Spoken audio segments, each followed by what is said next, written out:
if I remember correctly, we're at the We're in tier 3, autism tier. autism tier. Yeah. Yes, Pariston Hill tier. Mhm. Anyway, Actually, I was just everyone. reading about Yeah. Picasso today, and Yeah. he said something that gave me Pariston vibes. Or actually, it was about his one of his lovers who said Mhm. this about him, but she said that he likes to destroy the things he loves, which I was like, oh, that's interesting. That's the first time I heard about a Mm. real life person saying something like that. Again, but it's his wife, not him himself. But Yeah. I wonder if Takashi might have taken some inspiration from that. I don't I know. wouldn't be surprised. Like, dude takes a lot of. See, there's a reason why he's the goat. Yeah, Unlike most of these, unlike like 99% of these fraudulent writers, it's because he doesn't take inspiration from manga anymore. He hasn't been taking inspiration. Like most of the inspiration he takes from is like Western media or historical books or like classical literature. He's moved beyond mangaka looking at other manga and then being inspired and being like, "Yo, I want to do something like that." We've gone beyond those days. We've gone beyond the days of early Yu Yu Hakusho Togashi looking at Dragon Ball and being like, "Yo, Toriyama's the god. Toriyama's the goat." This ain't the Togashi of yesteryears. This is a Togashi who's just built on a different level. And anyway, everyone, we are back again. It's been almost a month since we've last recorded one of these. We've had conflicting schedules. Either this man, Strata, Hunter x Hunter, 2011 Dick Writing Association, was on a day where he was busy, or I was busy, and vice versa. I wasn't up to it. Didn't feel like recording. But now we are here. We're both here, prepared, excited. yes, And very Strata, excited. before I was speaking to you, I was actually working. In my hand right here, I have the Hunter x Hunter Light Novel Volume 1. And I was, Ooh, working on, you know, translating. Well, it's already translated, but I'm compiling chapter 2 together. And I'm about page 38. And I finished this is for the first for most of the viewers who don't follow me on Twitter like that. This is the first time you're hearing of this. But essentially, this is a project where I'm translating the Hunter x Hunter light novels from like the late '90s to the early 2000s. All three books for the community to read forever. And what I'm gonna ask you, Strata,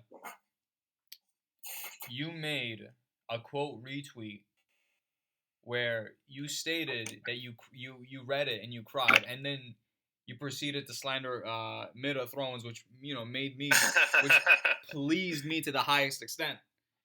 And now I ask you, because we didn't actually have the chance to speak about what you thought of that first chapter in detail.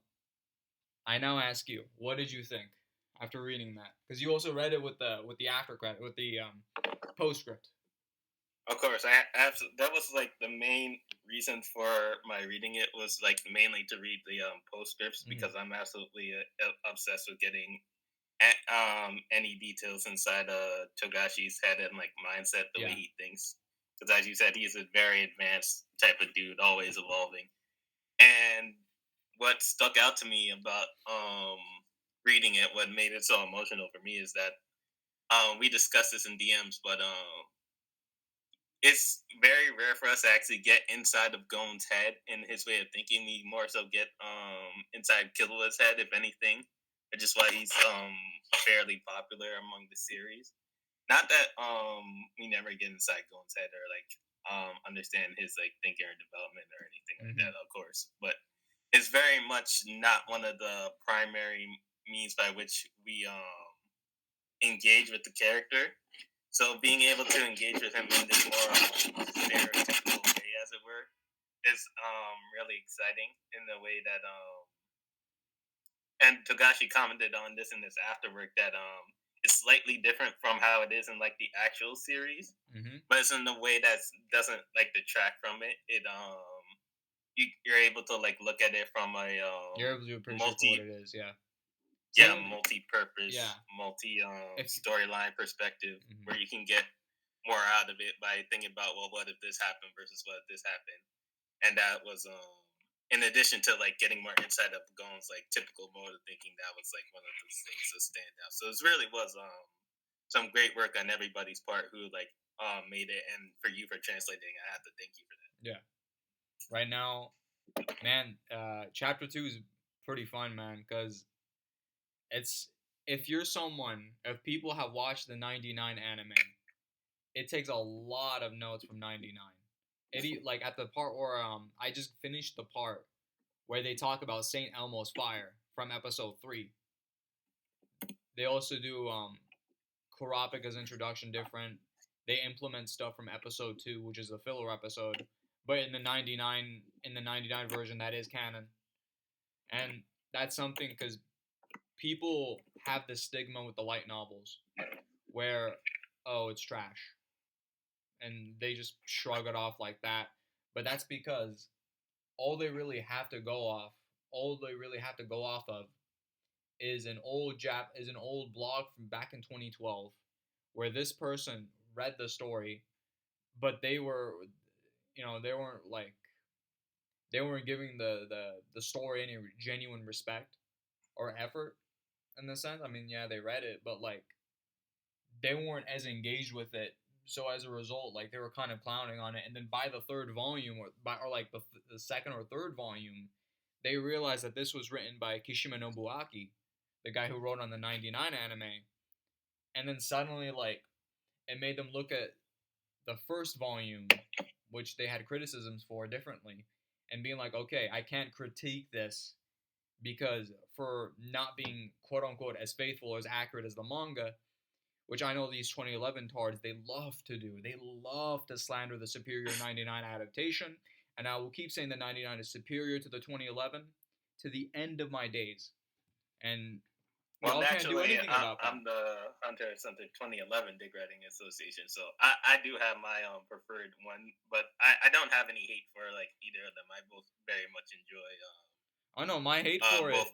it, my hate for it is that 2011 has no excuse compared to 99 because 99 was running alongside the manga.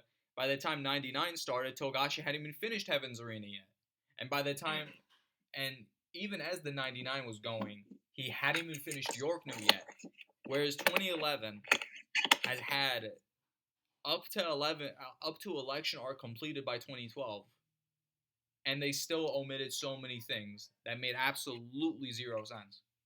But the 2011 fanboys, they'll overlook it and they'll say, "Oh, but like I only need to read the three chapters, man. Like Kite chapter number one, and I also need to read the Meteor City 102 chapter, and then I'll need to read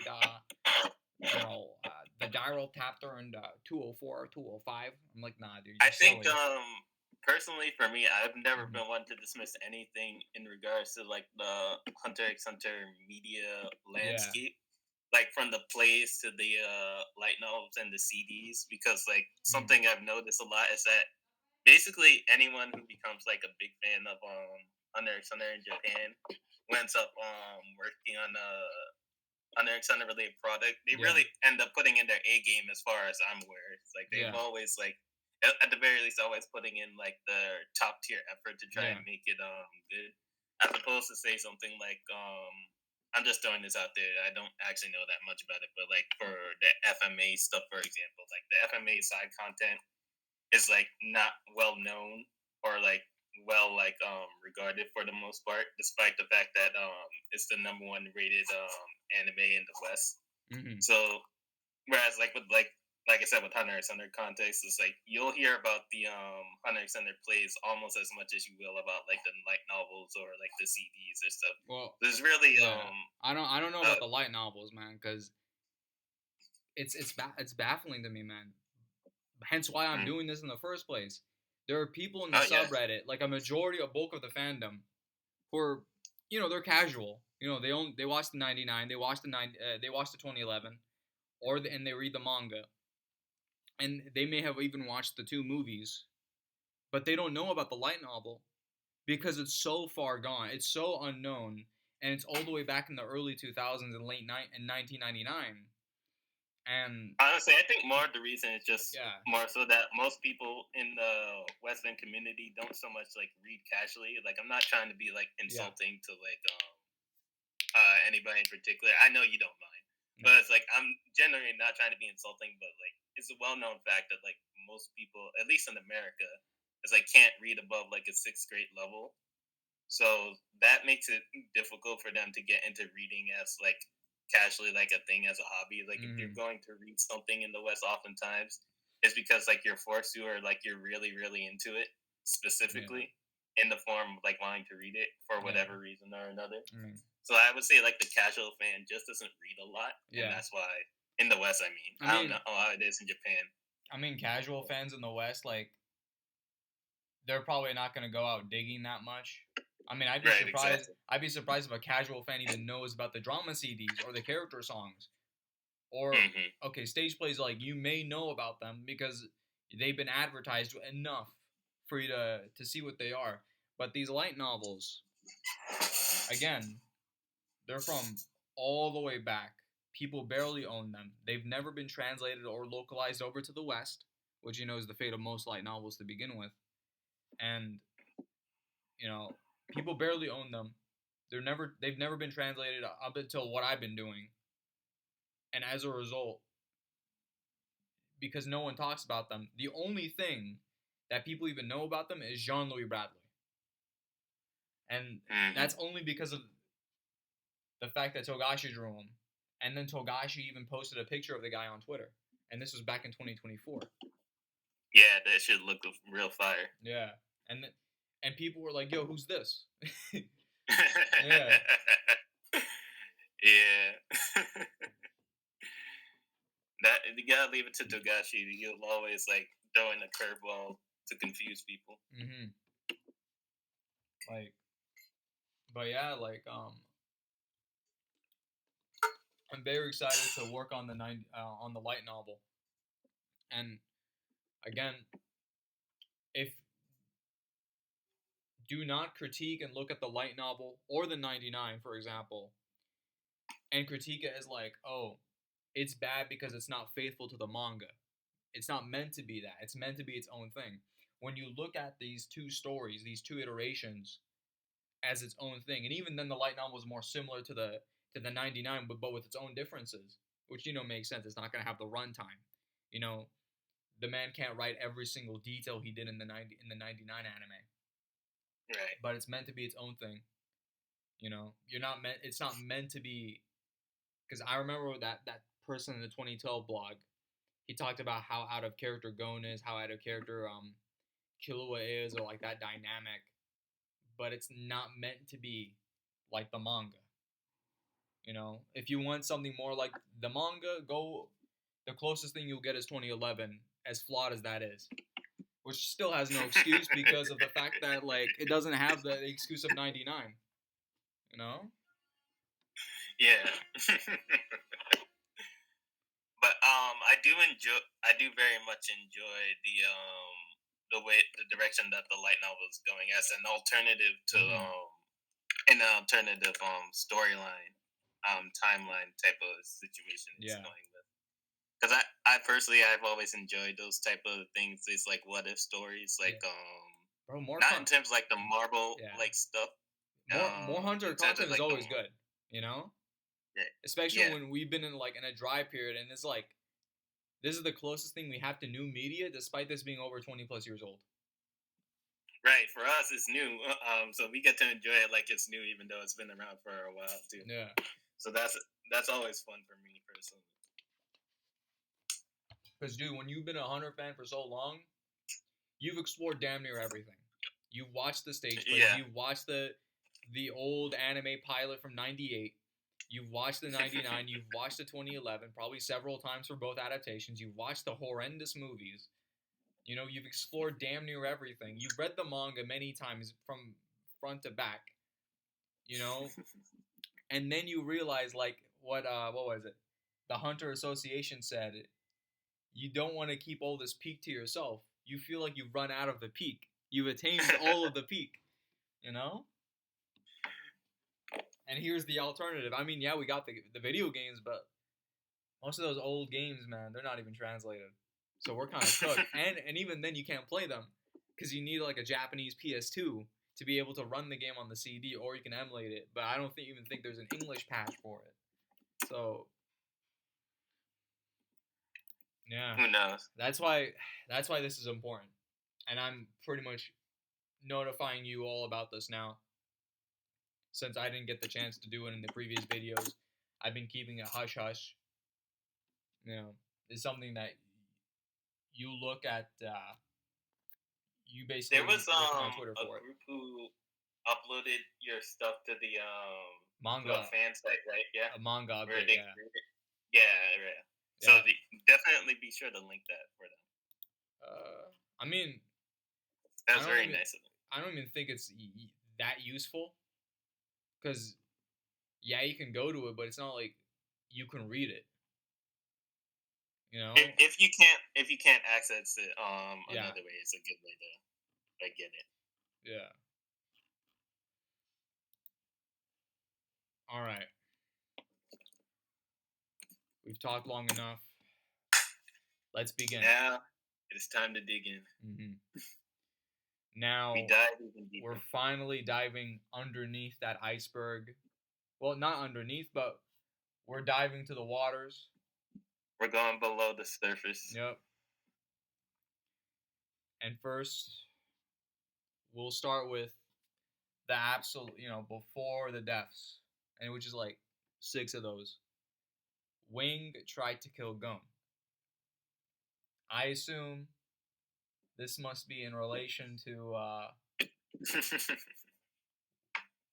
Actually, no, I don't even know. But the only explanation I can think of was when he was trying to like charge them up with Nen, but he also did that to Killua.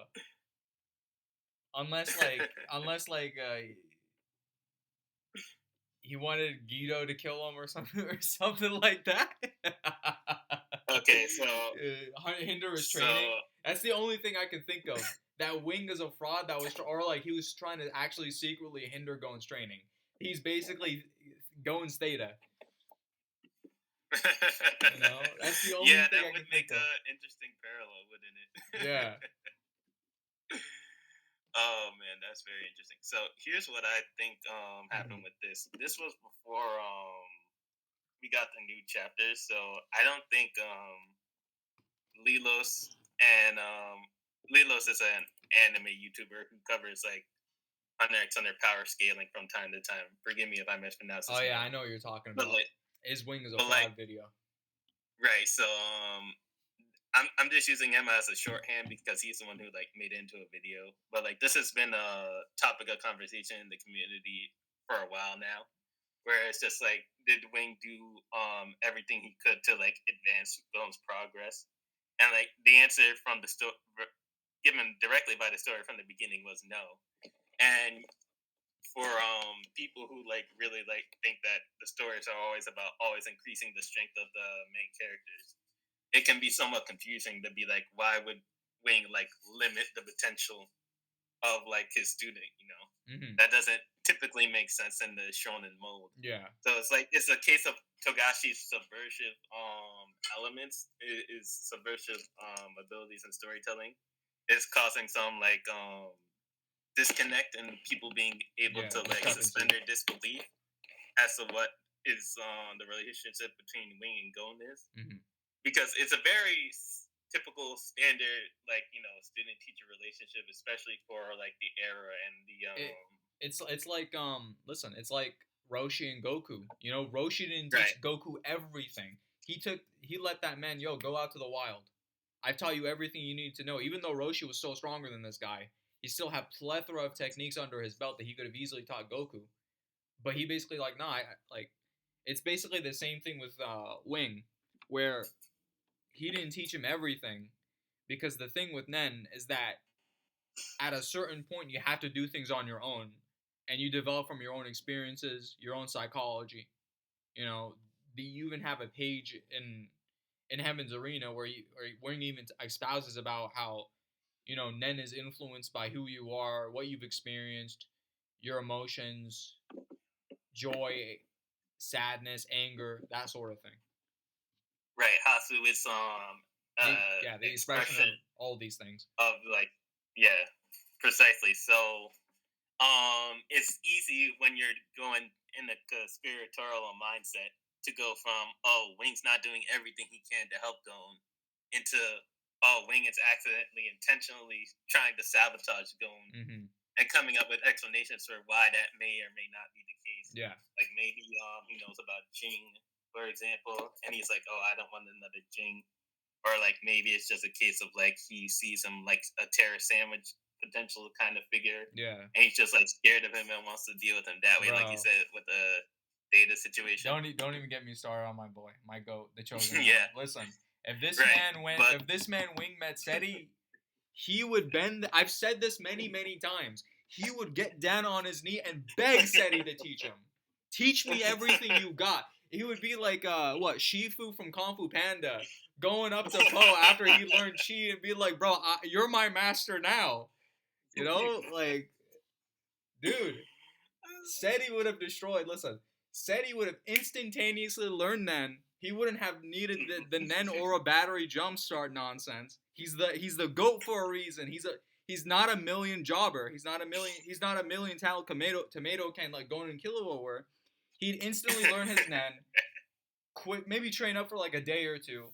Well, actually no, he wouldn't need a day or two. He'd just off basic Nen, Ten, and Ren like ability, he'd destroy the hell out of Guido. He'd massacre him. He'd turn him into a top. Like, he'd spin him around off the block, bro. And then he'd go after Sadaso. Then he'd go after Revel. They're gonna want to hightail it out of the Heavens Arena. He probably could have dealt with all of them in like one day in one session. Easy. I imagine. Easy. Very easily. But My go. Listen. Current Seti now. I don't think Wing is a fraud, but yeah. If he got scared of going and Killua, then he most certainly would have been absolutely terrified. Yeah. Like, there's no doubt. Dude, yeah, like 100%. Bisky was, and like I remember Lilo talked about Bisky in juxtaposition to Wing, where Wing got scared, but Bisky, contrarily, was excited. Like, yo, look at all this potential. I could polish this and I can like make it better. You know, she got excited like at the challenge. Right. Man. That's why we love Bisky. Yeah, but she would lose her shit if she saw my goat, the chosen one, the most talented human being of all time, the goat, the one man who could defeat Medium in a year of training. She is on the boat, so she might meet him. We don't know. Yeah. We'll have to see where that goes. Yeah. Anyway, speaking of Biscuit real age, wasn't she 53? I believe so. Yeah. She should be 54 now. Yeah, because that was 2000. Now we're 2001. Yeah, so she's a nice gilf, you know. Yeah. You know, reminds me of that thumbnail of like the black guy with his tongue out and like he has like the speech bubble Zam.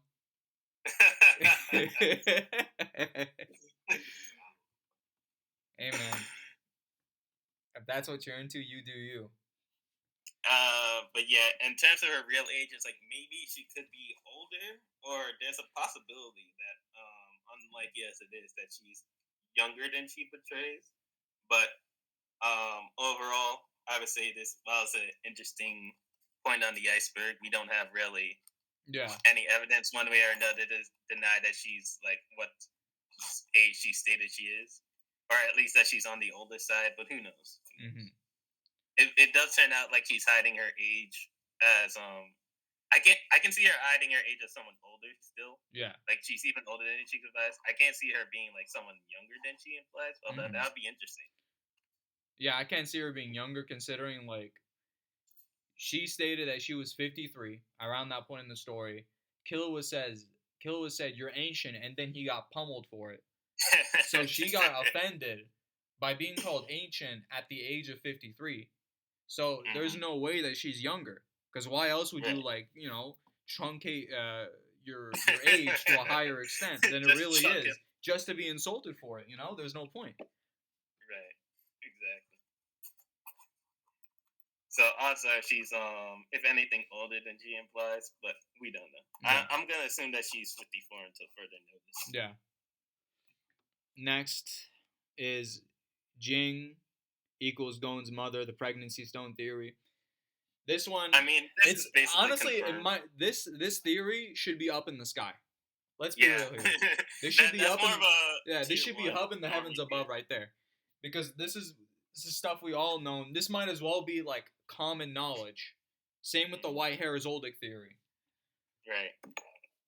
So there's no need to speak about it. We all know about it. When I say this, y'all can immediately think of simple. It's even self-explanatory. I mean, it should at least be in the hunter chat tier rather than the lower tiers below some of this stuff that like I never even heard of on tier two. Whereas Yeah. like I said, everyone that knows about tier It's one of the most talked about theories. Like, right. On the odd chance that you are it's cheap listening in to its this, hearing value. all these spoilers and like haven't heard of this for whatever reason, Yeah. the basic gist is that on Greed Island there's this card called the Pregnancy Stone, which does what it says on the tin.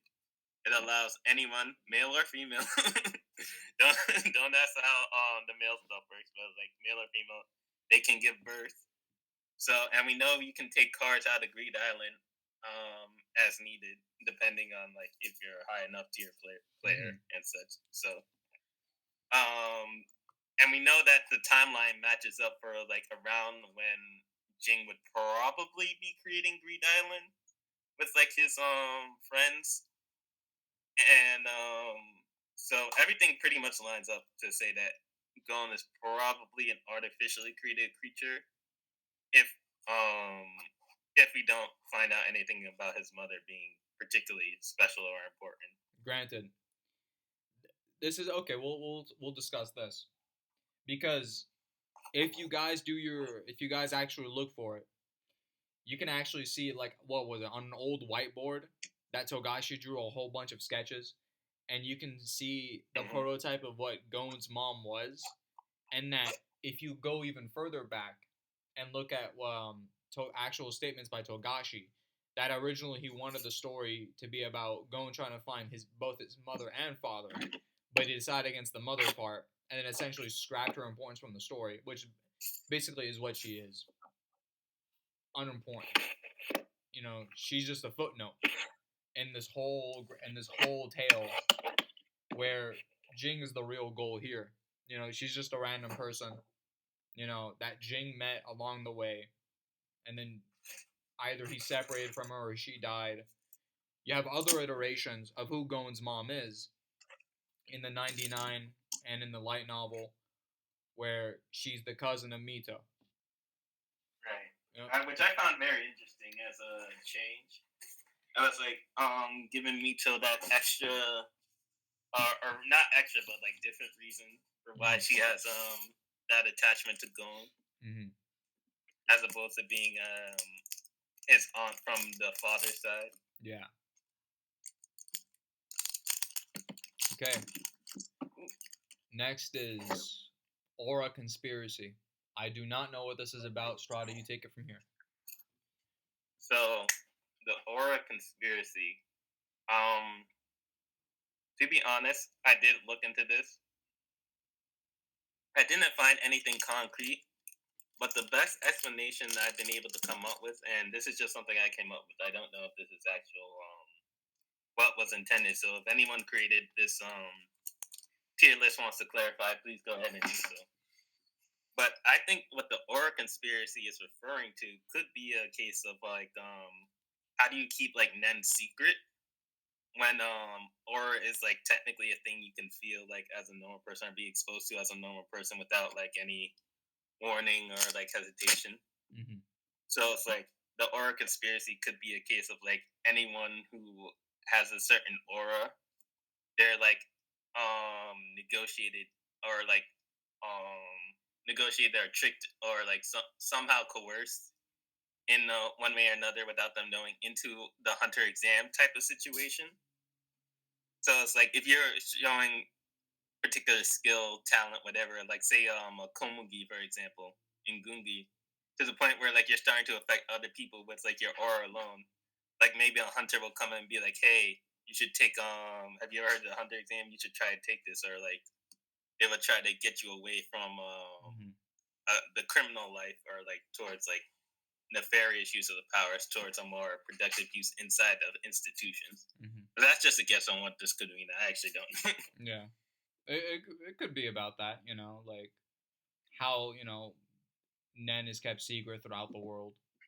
Because I remember people like talk about that, like how these characters just flander Nen throughout Heaven's Arena and all that sort of stuff. But it's like, just knowing that these guys like have abilities just isn't enough, because you actually have to work for it to understand it.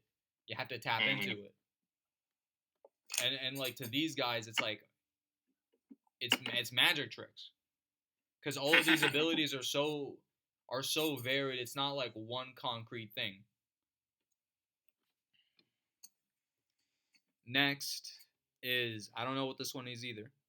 Hunter Omega. Mm. Do No, you know I what never this? did find out what this was. No, okay. No, looking at it again, I was trying to think.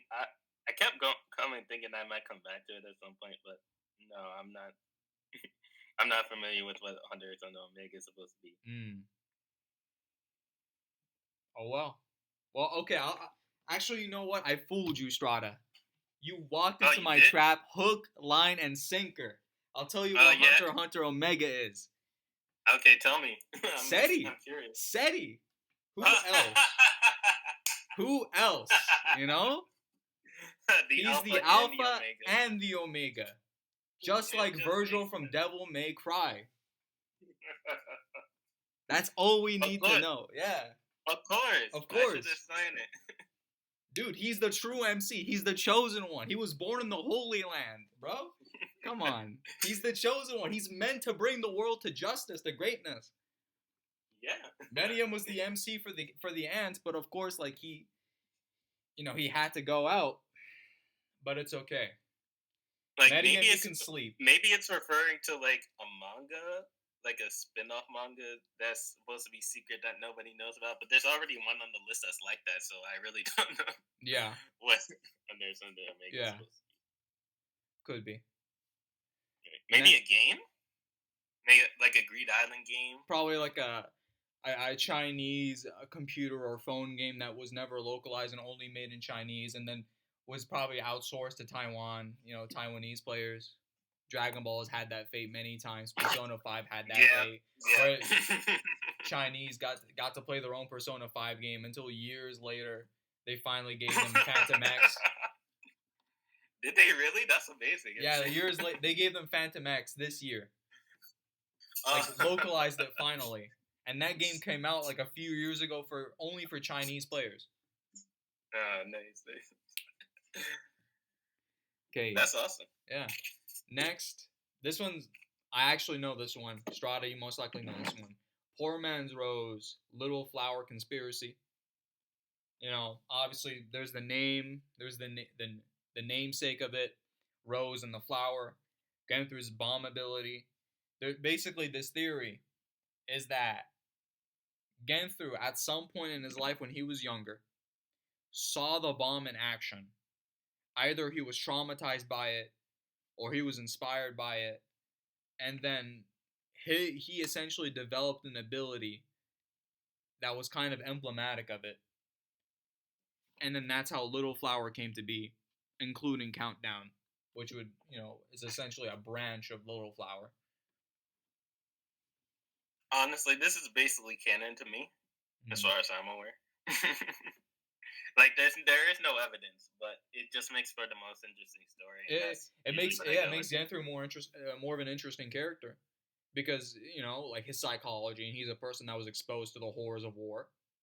Yeah, and it's not unfamiliar in the series for people to like see some horrible shit and like be like, "Ooh, inspiring." Yeah, and we are uh, told that you know these things were used by, well, it was used by dictators.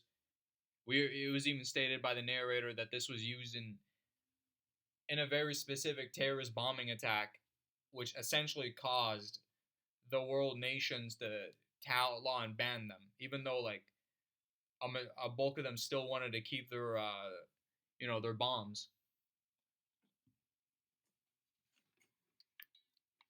Okay, now we're going beneath. We're finally going under the waters.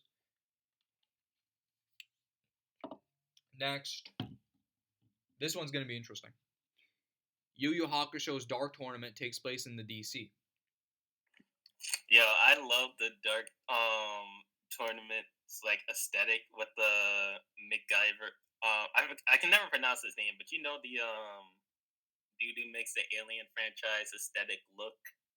I Yeah. forget the art director's name. That's probably where this idea comes from because the Dark Tournament takes a lot of aesthetic cues from Alien, which is Togashi's favorite movie, Mm-hmm. and like that the art director's like designed for it. Yeah. And with the Dark Continent, you have like similar aesthetic sensibilities of just like the environment being hostile and alien and very sharp and angular. So Mm-hmm. unlikely to be like literally true, but I also wouldn't put it past him. Like so. Yeah. I mean, I doubt it, of course, and I reject the idea because in the Yeah. manga, for some reason, the inferior anime does away with this. You don't see the humans in the manga; they're all over the place over there. Yusuke's mom is there. Hell, like all of these, you actually see a bunch of humans because you're told in the beginning of that arc that the Dark Tournament is essentially a betting ground for all these really depraved human beings who are just betting the lives of these demons for money and profit. And for entertainment. This is sport for them. This is the gladiator matches. You barely see them in the anime. You only see like Butajiri. You see Sakio. You maybe see like a couple other people, and that's it. They're barely there. Whereas in the anime, you see like a whole crowd of them just watching and sitting. My bad. In the manga, you see them a whole crowd and sitting. Mm-hmm. Yep. And of course, that makes no sense in DC. I mean, of course, humans live there, but I think. you don't see them Correct me wearing if I'm suits. wrong, but there was like some type of barrier to make it so that like Yeah. people can't casually go through humans or demons. Like they can't like casually go over there, but like humans like do go over there. Yeah. As I understood. Yeah. So it's like a VIP situation or something, but it's Mm-hmm. like it's not totally closed off. Yeah. All right. Next is Togashi's Square Enix shares. I don't know what this theory is. I know Dragon Quest is made by Square Enix. So this could be related to that. Most likely. So I did. I know there are technically like probably some tools that exist that would allow you to like maybe track who owns like what shares, like if they're like a big time share owners. But like I obviously don't have access to those tools, Yeah. and like even if I did, I probably wouldn't look into them because it'd be more trouble than it's worth. Yeah. So this is most likely just a joke about him on Being his Square since yeah. Enix explored Dragon Quest. Yeah. But I also wouldn't put it past Togashi to like own some big shares in like major Japanese companies just because he does have that Gin Freaks money. He can just he's baller like that. Yeah. But I know my goat's got the number 23 like jersey somewhere in his room. yeah. In all serious though, I do know that he he's spoken before about like wanting to have like his own like type of manga like publishing thing, like that's like independent from like Jump. In the same way that like his series itself, like the IP is independent from Jump. Like I'm sure he's probably gonna create his own studio. Should Hunter x Hunter ever finish and like all that. So and maybe he would partner with Square Enix if that's the case because I know Square Enix has their own manga publishing company. I forget the name. They do.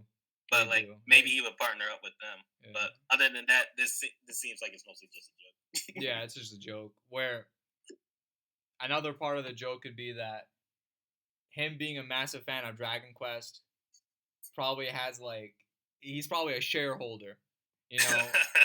Yeah, Yeah. he's one of the biggest buyers, you know, and like Togashi being a Yeah. big name, a big dog, probably gives like Square Enix accolades. Like, yo, we have Togashi Yoshihiro like on On the the board. yeah on the Yeah. board, bro. Yeah, I know. I'd be like, I know. I definitely say there's no possible way it could fail. Hmm. It's just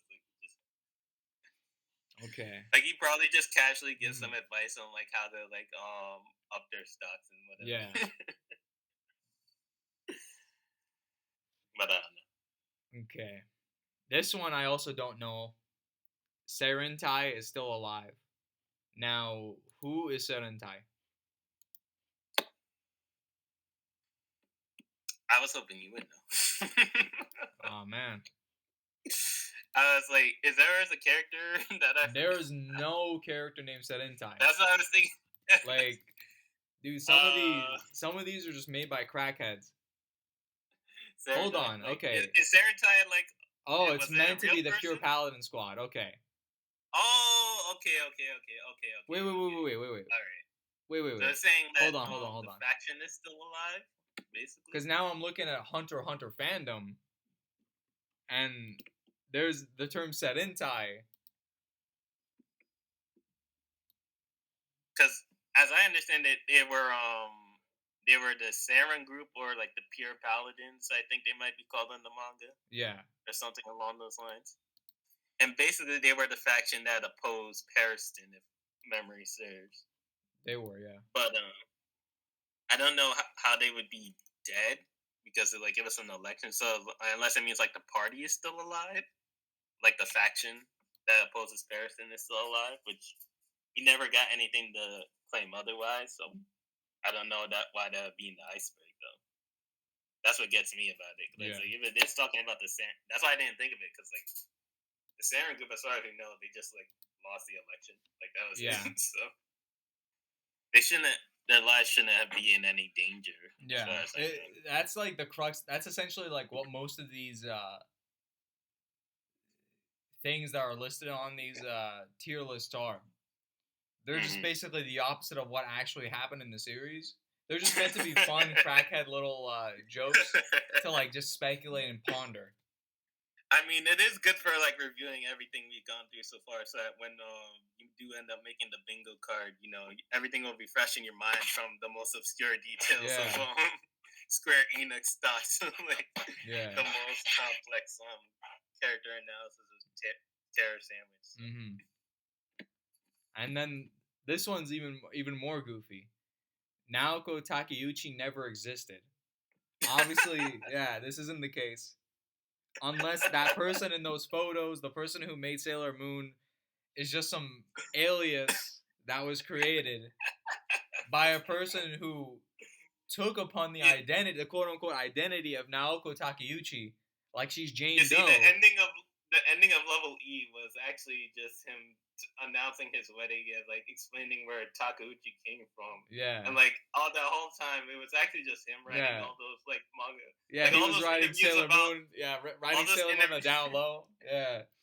Yeah, all those interviews about her meeting like the directors and stuff. Those are just stories that Togashi made up of like, oh, what would my perfect wife do in this situation? Mm-hmm. and he just like, yeah, he would have her tell the executives to fuck off and everything. Yeah. It's just like just completely made up. No one could possibly be this cool in real life. Bro, Togashi's a sick bastard, bro. Because if we actually take into account the Naoko Takeuchi's faking story, then the dude just made a miscarriage story for the hell of it. If people know their Naoko Takeuchi lore, she had a miscarriage and one of their children ended up was never born. So if we take into account Togashi, because of his penchant for drama and being a sicko, right? being the embodiment of 10% of like Bakuoji's 10% of who that man is, essentially did that just for the sake of it, just to troll, just to be evil. Yeah, the worst part is like that actually makes it sound more believable. Yeah. Like this is all just Togashi trolling the fans again. Yeah, go. Goat. And if Truly the goat. if Nako could talk that he never had any kids, figments of his imagination. I mean, the dude, all those children books for his son and offsprings, shit, like, dude's beyond, bro. He's making up these kids. No. What had happened was he has Nen, obviously, so he was just got the using pregnancy stone. Yeah. And that's why he has to go on the hiatus. It's like every couple of months. Yeah. He activates the presidency stuff. Yeah. Let me stop. Bro, crackhead theories, man. Oh man, this is good stuff. This is good stuff. Then there's also Silva's sixth son. Okay, we go from this completely unbelievable to this slightly less unbelievable. Yeah. But still unbelievable. Yeah. Obviously, there is no sixth son. Alika's the youngest. Dude, okay, let's entertain this. If there is a sixth son, how old is Alika again? Actually, no, the youngest is Kaluto. My bad. Wasn't Kaluto like 9? Or like 11, 13? Like they're younger than Killua. And even if there was another secret son, they wouldn't be like had the brain development to do it. Yeah, they'd be an embryo. Okay, maybe Silva somewhere in the story was getting down and dirty with Kikyo. We don't need to go into the details, but we get the gist. And currently, because we haven't seen Kikyo in a while, you know, her stomach is swelling. Ergo the sixth son. But you know, it's a son that hasn't been born yet. You know? Oh man. Now you're gonna have me imagining like at the end of this session where we just hard cut the mansion, and you just see of course. And we're just like, what the? Yeah. After all this. Because, like, okay, if there was a sixth son, there's two theories. There's the Phaeton as a Zoldyck theory, which people have had for years, and of course it's fraudulent, it's fake. There's nothing. The only reason why it even stands is just because of the fact that Phaeton used that knife hand technique, which was only in the 2011 anime. And the 2011 anime continuously keeps setting us back. And I will keep slandering that series for it. Keep slandering us back. That was not in the manga, not in the 99. They keep setting us back, bro. Dude, they set us back with Gyro. Where people think Medium was basically Gyro. They set us back with that. Like, dude, they set us back so many times. 2011 anime for the fans. Yeah. Like that's not fair to that's not fair to the show. They didn't tell you all that, to be fair. Yeah. Half the stuff is made up. Yeah, like, so it's either the Phaeton theory, or there's a secret child that's even younger than Kaluto, which a zygote. They'd be like, yeah, zygote, or they'd be like a legit baby crawling on like. Or they'd be like a Shurin from Yu Yu Hakusho, Yomi's kid, who's basically just put in a capsule. Probably man-made and artificially created. You know, eugenics experiment. Getting another white-haired child. No, we misunderstood what happened was, what had happened was, Zoldyck saw that, got a report that Killua was in Greed Island. Mm-hmm. He's like, what the fuck is my son doing in the video game? Yeah. He goes and beat Greed Island after Killua beats it, finds out he's a second too late. Says like, fuck it, I'm in the game anyway. Beats the whole game, gets the pregnancy stone, and that's why we're gonna see Kikyo pregnant at the end of the session. Because he got pregnant in order to continue the Zoldyck line. Okay, that was a good laugh. Now, Now, Alabaster Sage. Of course, this is Gorenu's white monkey ability. Now, why is this here? Why do you exist? Like, what's the purpose of this thing here? Do you know, Strata? Well, obviously, only the chattiest of chads even know about this ability, so... Yeah. I can only assume it's there because, like, most people don't recall it instantly. Yeah. I don't know. I genuinely don't know the reason. I have to assume it's because like you really do have to be deep in the trenches to recognize that on site. Yeah. So, but other than that, it's like I don't think there's anything particularly special about it. That not that I can think of. Can you think of anything? No, he's just a monkey.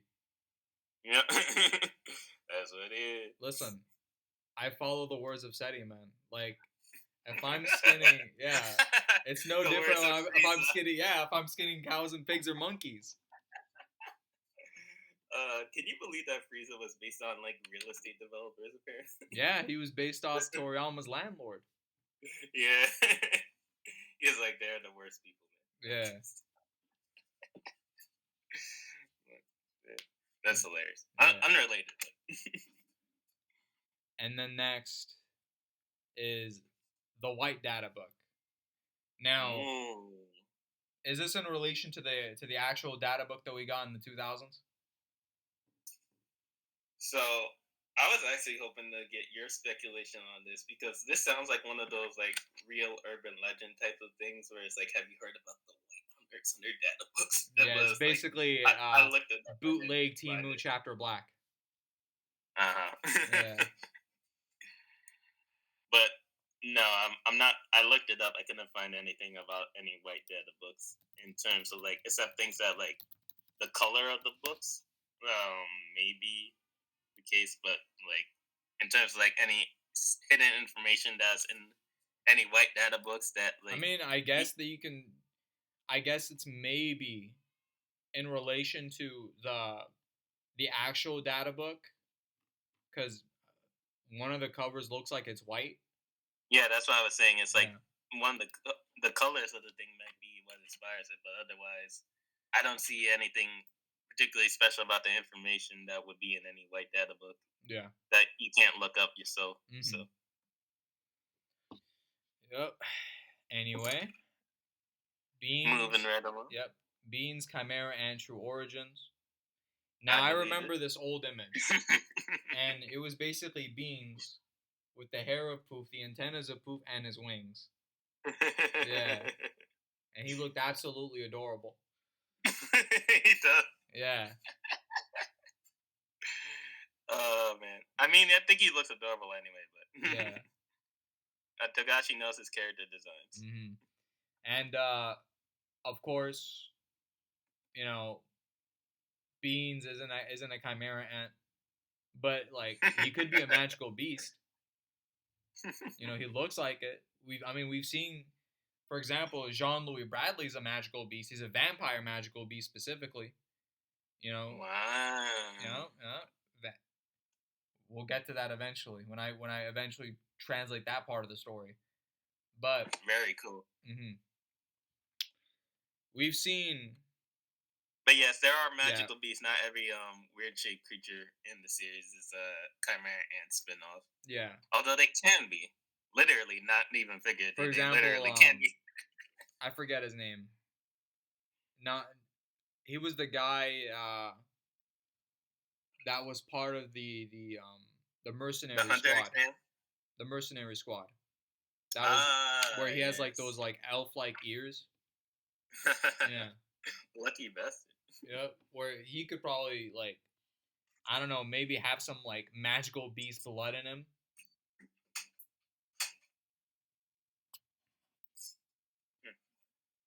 But anyway, I don't But think yeah, there's that much to talk about with when it comes to the beans chimera. It's just again, yeah. like most of them, This it's tier just is goofy. really the autism tier is really just like goofing off. Yeah, it's just goofy. Which I don't dislike Yeah, at it's all. funny. This is very fun. Yeah.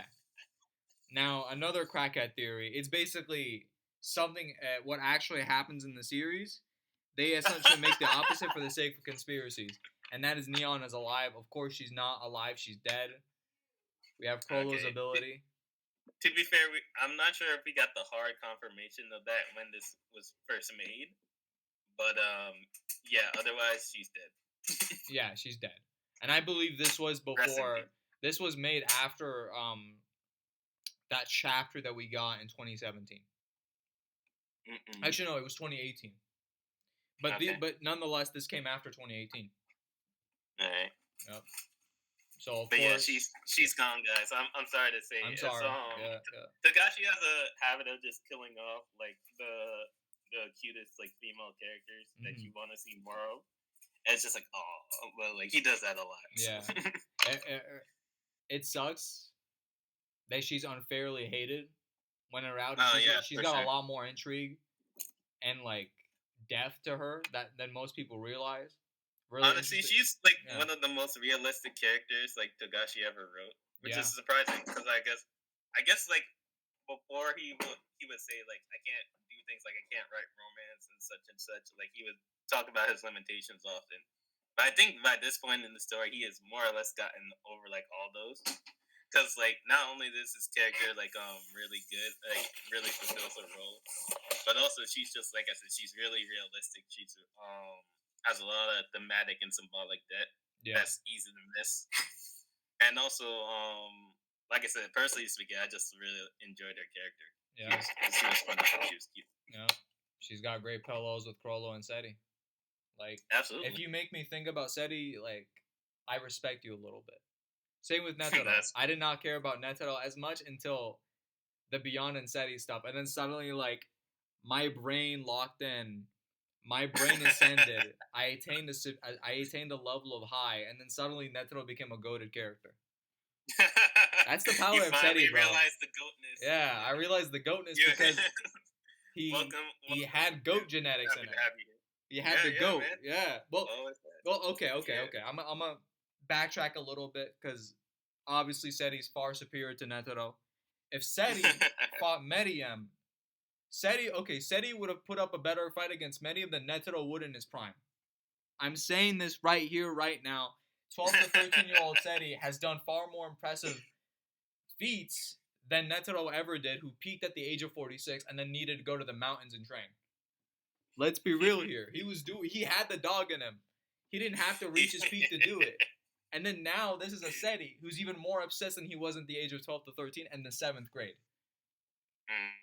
Has higher peaks, has higher talent than any character, has displayed feats that make Pito look cute, has made Hisoka and Illumi look adorable, has made Kostro look like a bum, casually achieved these feats.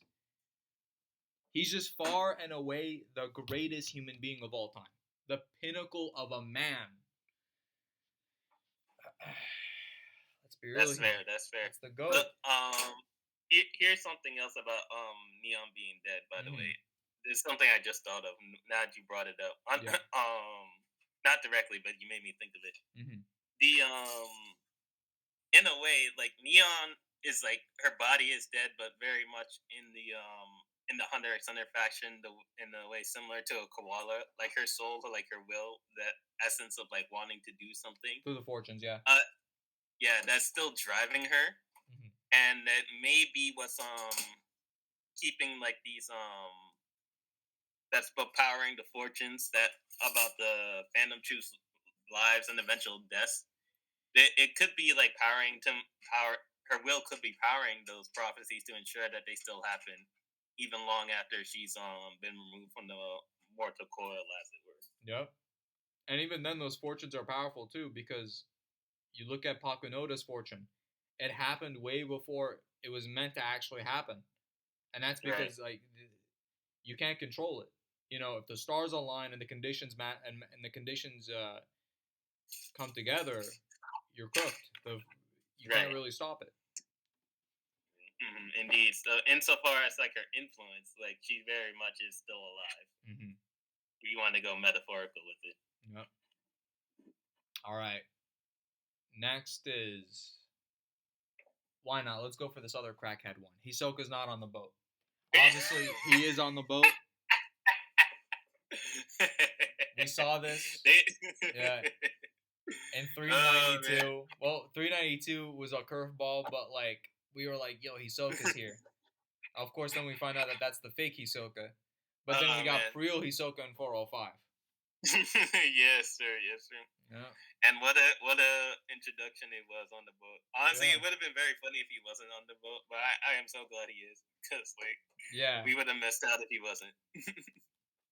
But it would have been funny if he wasn't the whole time. They were just like, "Oh man, we're gonna kill Hisoka." and it's like he's like just chilling Mm-hmm. on an island off the coast somewhere. There's also I mean, he still is just chilling, but yeah, reminds me of that old photo meme, uh, where Hisoka is basically rowing like a small fishing boat, and he basically attaches bungee gum to the end of the black whale, and then like he goes far enough that he essentially flips the entire black whale on its head, and everyone basically like that's basically the end of the arc. He just takes out everyone out from the outside.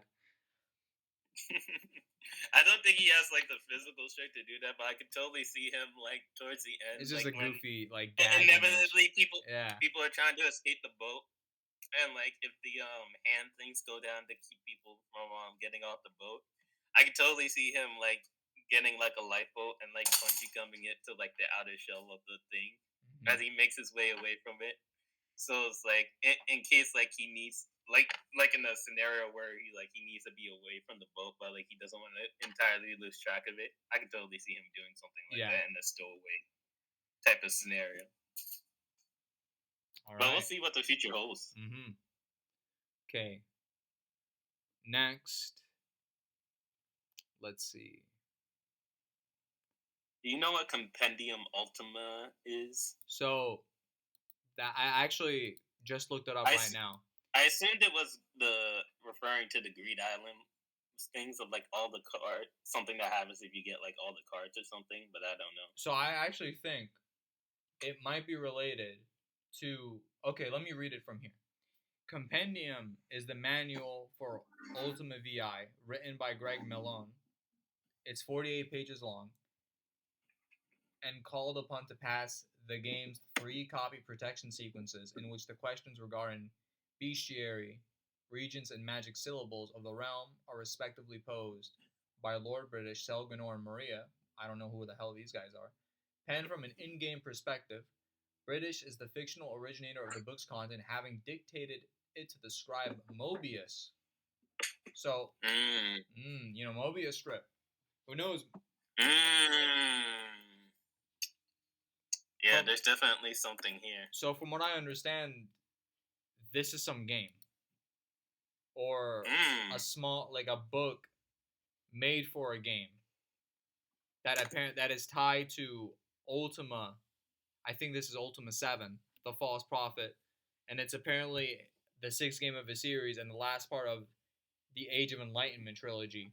This was published in 1990 on some computer systems, and then it was had ports in 91 for Atari and the C64. I don't know what the hell those are. And then Oh, yeah, I had a think I port. recognize. Yeah, Like, did when Hulkenberg used his arrow for the first time, did he use like an ability that was like referencing Ultima? no, I think he was he? no, I don't think I so. think there was something like when hold on, let me see if I can find the chapter. Are you talking about chapter It was 403? no, not that one. Oh, When okay. well, I'm talking about when he first used the arrow. Okay, 1 second. 382. Yeah. After Nasubi makes the speech to him, Yeah, and I'm trying to look for it. I know what you're referring to. It's a speech about war. Mm-hmm.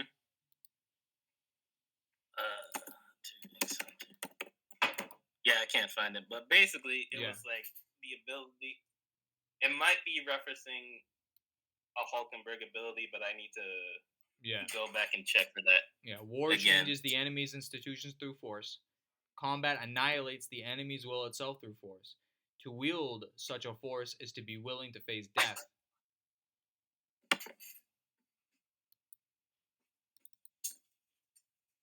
Of course, I don't know how this relates to that game. Hmm. And of course, I had But a game. Yeah, an we do know NES that port. Togashi likes to play these types of games. Yeah, So I mean, if anyone read Sensei Hakusho, then the dude played a game. It was an SNES game where you're trying to save a bunch of people on this cruise ship as like this cruise ship is slowly like sinking, and the whole game is just you saving them. Of course, you look at the Wow. current arc. There's some parallels there for sure. Yeah, but yeah, I think there isn't that much we can talk about for that one. Most likely not. Yeah, Hunter Chads equals 1 IP. Now I don't know what this is. Strata, what do you think this is?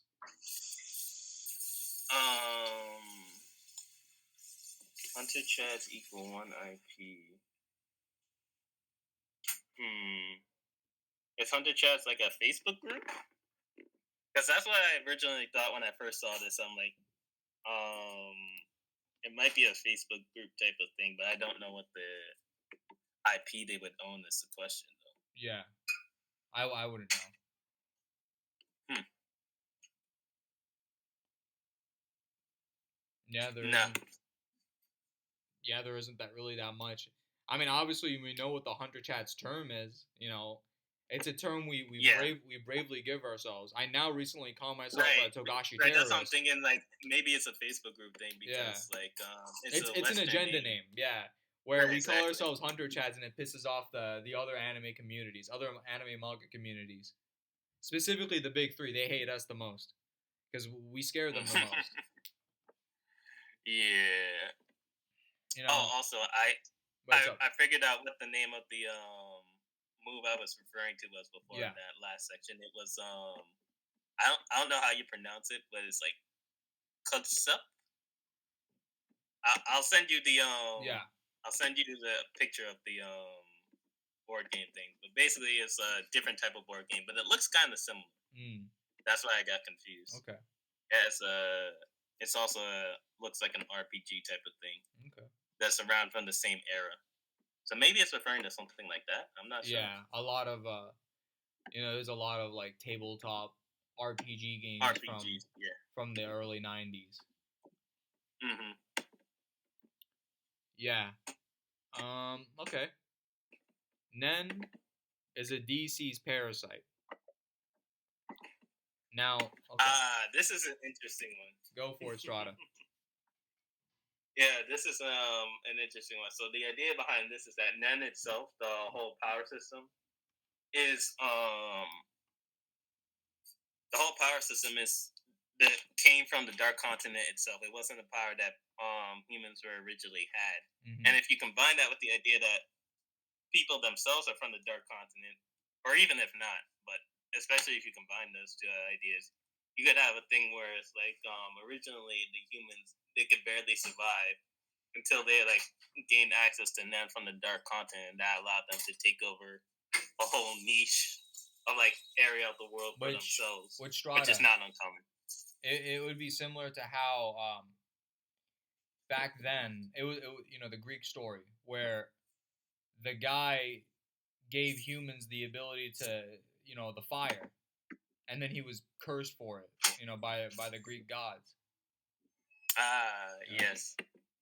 Where it could be where someone either like the story of who even could be the first Nen user. Like, how did they discover this ability? Was it just something that they innately learned, or maybe they were afflicted with something, or maybe someone blessed them with the ability, or maybe someone first opened their Nen pores, and then they discovered this ability, and like and then they started passing this around like an unwanted STD. And then lo and behold, people started using it. Of course, there's also the idea of how people over at DC are probably using that on a much more different, sophisticated level, whereas time and the age has come to pass, and people are using Nen, but it's probably not even on the same level because those guys are living in far more harsher, crazier conditions. So they've obviously had to be physically far more powerful, and just are able to do things on a higher, different level. Right. With the only exception being Seti, because those might as well be his people. right. He just naturally He's adapts like to that. Yeah. the chaotic environment. Dude, it's like But what they said about Frollo. Like Frollo shouldn't have been born in Meteor City. Said he shouldn't have been born in the old world. You know? oh man, it would Bro, things definitely would have been different otherwise. yeah. Dude, he would be like dude, he'd basically be this series version of Emu. Who's Yep. that? Okay.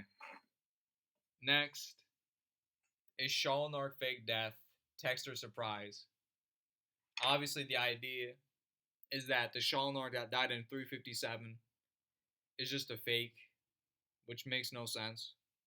You know, I don't know how someone could even write this, but of course this is like mostly crackhead in this tier list, in the third tier. What do you think, Strata? um, just really quickly, I was gonna go back to like the Go for it. Nan could be a thing from the Dark Continent just for Mhm. a second, because like I said, the Shauna thing, like you said, is like obviously not true. Like we Mhm. literally have a full 4K picture of the man like bodied. Yeah, yeah, It's like maybe he could have made an artistic interpretation of that, but that's not really like it still feels like style. He's not dude. really an Yeah, artist. he learned from Saleh He, Saleh. He's he's he's faking his death. nah, Yeah, don't destroy my solid dreams yeah, like that, bro. I still have faith in my man, the yeah, undercover Bubblicious of this new secession war. yeah. He just like actually funny enough, with his powers, if he did fake his death, that would be the ultimate win. But then I'm gonna start adding stuff to the iceberg. So Hmm. What were you gonna say no, but before that? Yeah, about yeah, before that about the Nen being from the Dark Continent thing, it could be a situation kind of like with Contagion, where it's just like you have this new Nen system kind of like being created based off of the old one. There might Mhm. have been an even older Nen system, like back in the day, that was like more rudimentary or like more advanced, but it got like reduced or enhanced either way, depending on like something that happened like thousands of years ago, similar to what Marina is doing now. And then that's what pushed humanity out into the rest of the Mhm. normal world, quote unquote. That could also be a possibility. Yeah, That I think it's interesting to think about. But now, yeah, as for Charnok's death, it was not faked, no, and yeah, that's about it. no. All I can say There's on nothing to really talk about. Yeah. that. All right. Next is we'll talk about the Heavens Arena metaphor for last, because you Oh know yeah, that actually has that's some good symbolic yeah, things that's like accurate and has like mhm, real world parallels that we can talk about there. So yeah, it'll be interesting. yeah. Now, okay. Next is Gon is already a father. Yeah. I mean, it's possible. I We mean, can't he say is for told. certain We that are it's not. told Yeah, that's what I'm saying. that It's like this it's not guy impossible. was We risen up can't. the Cougars. Right, exactly. We can't dismiss it out of hand. So before he might have pulled a legit Jing. You know, he literally followed in his father's footsteps. And then before he went on to his journey, he left a Yeah. little cub. You know, the cub of a cougar.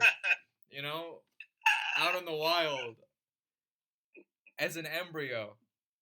No. Let's just hope that they can find a way to me to if they Yeah, need to. Like, that's, but then that would be weird because you know like he would be 11 to 12 at that age in the story, and then we'd be kind of in like really sus pedophilic territory right there. oh man, Yeah. it's a sad fact of life that there are not a lot, but there's a decent amount of people who've had like kids at that age and younger. So Yeah. that's just how history tended to Hmm. go for most of the human Yeah. existence. Obviously, this is false, but I Right. get no, the crackhead I can't say idea. for certain that it's false. Like I can't say like unlikely. Yes. Yeah. I hope they use protection. That's all I can Yeah. say. Now, That's all I can say. yeah. Now next is Kurapika's lifespan left. Now, obviously, we don't know how much he lost in Yorknu because he was using Emperor time throughout the entire fight against Uvo. We don't know how long that fight was. He stated that he took too much time. He even faltered, but it wasn't, of course, it wasn't on the same level of capacity that he had against when he was using Little Eye. Of course, Little Eye, he was using that for several hours long. And then he essentially lost 5 years of his life when Oof. in Succession War. And Rough. even then, yeah, roughly around 5 years. And even after that, he was still kind of using Emperor. Well, he wasn't exactly using Emperor time, but well, actually, no, it only works if you are an Emperor time. So he hasn't been using it. He's been a lot more prudent after that. After that little incident, barely never used his ability again. Sometimes you just gotta take a little brush with death to make you a bit more discriminatory. Yeah. So we don't know just how many years, just how much of his lifespan is left. Because okay, the dude's like what 19, Assuming theoretically 1920. he was gonna have a normal quote unquote lifespan. Yeah. Well, normal for the modern industrial age, which is about 80, give or take, around 70. So, and he's already had 19, lost 5. So, best case scenario, And he's got and that's not counting the York New stuff because this man and fainted that's at not the end of counting York the New. times he must have used it beforehand. Yeah, before like in the middle, in between the series, which we have no idea about. Yeah. So I'd say best case scenario, he's got 40 plus years left. I think that's a reasonable guesstimate, but I don't know. All right. This one's interesting. Beyond Scar is the key. Now, he has the scar over his face. If people look at Netero in chapter 298, you have that art of him, and you actually get to see like an X shaped scar over his chiseled abs, and it's like, okay, what's going on here? Did he fight Netero? Why does he have the scar over his face? There has to be something to it because that's the thing with Togashi, and it's that there's always something deeper. When it comes to his character designs, there's always some purpose to it. Nothing's random. And then he gave Netero the X-shaped scar. We don't know how he got that. Similar to the logo of the series. Yeah, and Beyond has the scar across his face. So it's like, yo, what happened here? Did they fight? Obviously, there has to be, there's some intrigue here. Obviously, we don't know what Beyond Scar entails, how it could be the key. I don't think it could Beyond be the key. Is just an endless mountain of just questions, intrigue. Yeah, questions. Yeah, just questions and intrigue. Like the more we learn about this guy, we get the more it changes everything. Yeah, we get 10 more questions. Like one of the biggest mysteries in the whole series, and we still do not know anything about him. Like who his mom is, what his relationship with his father is, besides the things that he said. Like 401 just randomly introduced him as like one of the most important people in the Succession War. Just like not even in the Succession War, like in the timeline of the series, because he's been because in the context of the story, before Gon was born, before Jing was even doing his thing, this guy was out here cooking 30 plus years ago. Jing. That's crazy. Yeah. Yeah. Before Gyro was doing his thing, before the troop were doing their thing, this guy was out here scheming in the background. This guy is an OG villain. Legitimately. Yeah. It's crazy. And he's done this without any help from the Hunter Association, as far as we know. He's been doing this on the down low. Outside of the secret alliances he's formed and such. But those seem to be a more last minute thing. And this is he's been doing this probably before Pearson even came into the picture, because there's no way Pearson is that old. He's probably around the same age as Jing, who's like in his early 30s at this point. like 33 Right. if I recall. So we really have no idea what he could be scheming. Yeah, and we don't know exactly how old Beyond is. We know Netero is Mm-hmm. 128 plus years old. We know Beyond is minimum over 30 years old. Minimum. Right. Minimum. So this guy Beyond could be like clutching 100 for all we know, and still looking young as hell. Still looking like he's in his like 50s 50s. and 60s. Yeah. It's interesting. It's very interesting. Mm-hmm. All right. Mm. Next is the coded hiatus sequences. Like they're in Morse code or something. Yeah, I like can't they're read Morse code, so I don't know what the message would be. yeah. Like Like if you it's just a crackhead theory that right. you know just like Like the what I was feel it? like I could get something out of it if I knew Morse code, but like even then it would just be like a meme message that I would like have to force out of it. I don't. Yeah, There's no actual message because it's yeah, just whenever. Because keep in mind, it's not just him who decides when to publish it. Like obviously, it's when he's ready and like gets to go and all that. But also the publisher's got to yep, get in sure, line too yep. for all that stuff. So Like we're seeing an he, example right now. Currently, he's already finished these chapters. We just have to wait for Shonen Jump to get their act together, remove some of these inferior series off their magazine, so the Go can like save the medium yet again. And then we'll come and brag about him for 10 straight weeks, and then we'll leave. We'll take our ball yep, and go home. as always. As always, yeah. Yeah. That's basically how it goes every time. Every Too. time we've had to save this medium several times. Back in 22, we had to save it. 2024, these guys were suffering. Like they needed to be saved by us. But yeah, in terms of like Alcoda say, unless he's talking to the aliens, he could be. They could all be working him and Jump, to speak with the aliens that were revealed at the end of Lovely. So you never know. Yeah. Never know.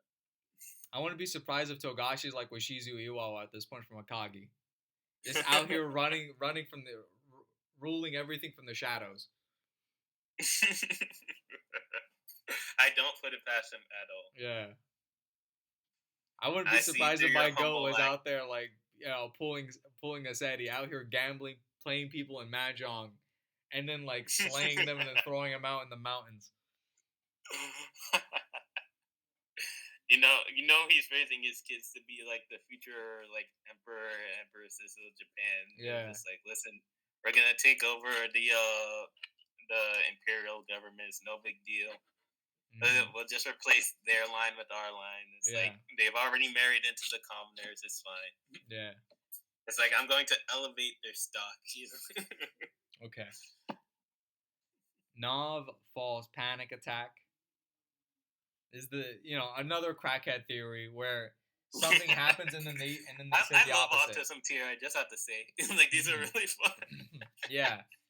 Like these are very fun. The idea that Nav falsely panic attacked, acted, hyperventilated, just to chicken out of not fighting, just because he didn't feel like fighting. He didn't want to get bodied. He was just particularly lazy then. Yeah, he was just lazy. He was like, nah, I don't feel like fighting. I don't feel like it. Yeah, I don't know what the motivation behind such an action would even be in this case. Because like the hunters, they're not like, obviously, it's not true. They're not like regular employees. Yeah, you can't force them to do something they don't want to do and be like, you're fired. It's an association. Like literally, it's a guild. Like obviously, there are rules about what you can't do.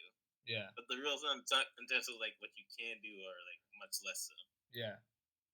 Obviously. So if he didn't want to go, he could just like not go. Yeah, obviously, it wasn't false, because the dude was legitimately afraid. The dude even became bald. I can't blame him either. It's like he got hit with the raw. Unless the dude let's entertain the idea that this was all he's a method actor. This is all fake. Okay. And then the dude went to get his shaving cream after that attack and was like, "Ah, shoot, these guys are like." To make sure these guys are really trying to. These guys are really trying to. Yeah, that these guys are really trying to like meet up at this before this election in order to stop the ants. Shoot, let me go get my shaving cream real quick, get my shaver, Get my hat. get my I'm in retirement age at 60 years old, playing golf with the boys, eating my gabagool from Sopranos, just get looking like the Sammy the old man Bull. coat, everything. Yeah, looking like Sammy the Bull with my hat. That's what I'm saying. I love his hat, by the way. Yeah. That's like my favorite part of his new outfit. Yeah. It looks good on him. So dude went through all this prep just to like, keep weasel in out of a mind, fight. like it's like the police when they had to do the police reports. He has to do like 100 Dude, reports. it's like so you see what had happened was. It's like how guys they fake themselves being sick, are developing like you know how people on the internet, they like to like get get attention, by by like faking an illness. It's like that sort of thing. Have you ever seen Paranoia Agent? I've made it through half of it. I haven't finished it yet. Oh, okay. Basically, I do know the spoilers though, so you don't have to worry about. Yeah, spoilers. Okay. Basically, the idea is that this guy was so desperate to run out of the commitment, run away from the responsibility like of this, the main girl in that Paranoia. Shonen Bat himself came in, gave this man a good whack, and then suddenly he didn't feel like it no more. Suddenly he had a good excuse and he was happy. Like his men just manifested the Nen beast known as Killer Bat.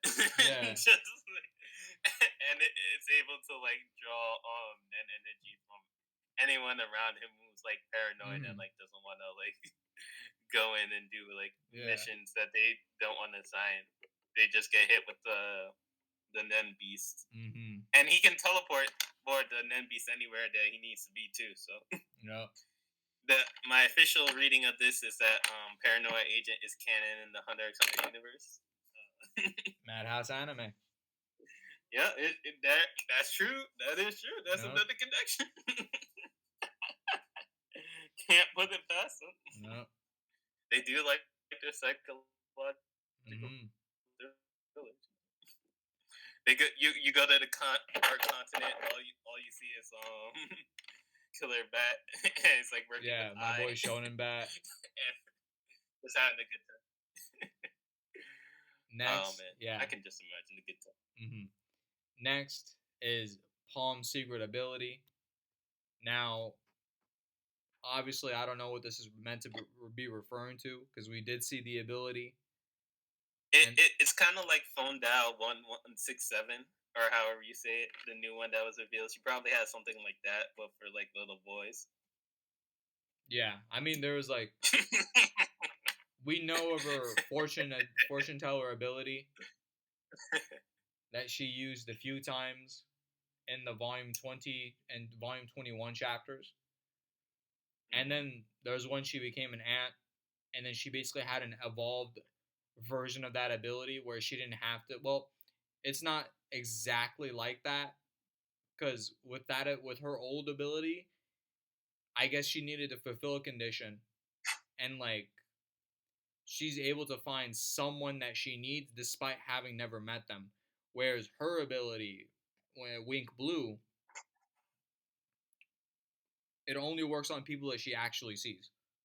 Right. And it's more like oriented towards Enhancer, which is her actual category. Otherwise, there is no secret ability. As far as we know. Yeah. As far as we know.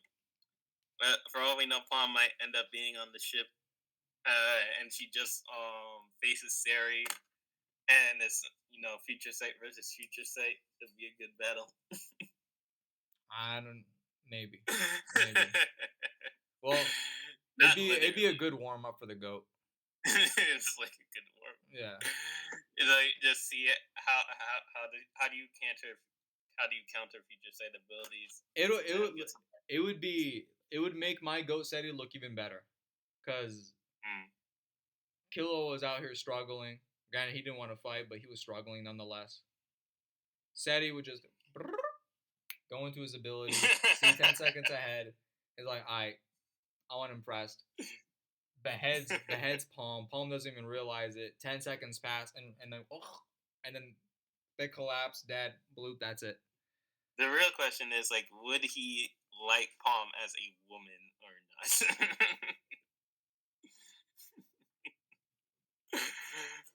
Maybe, Possibly. possibly. Possibly. I don't If know she's my entertaining. goat's taste that well. Because his taste is changing, so like maybe Yeah, she can get on his my good side. goat's ever evolving.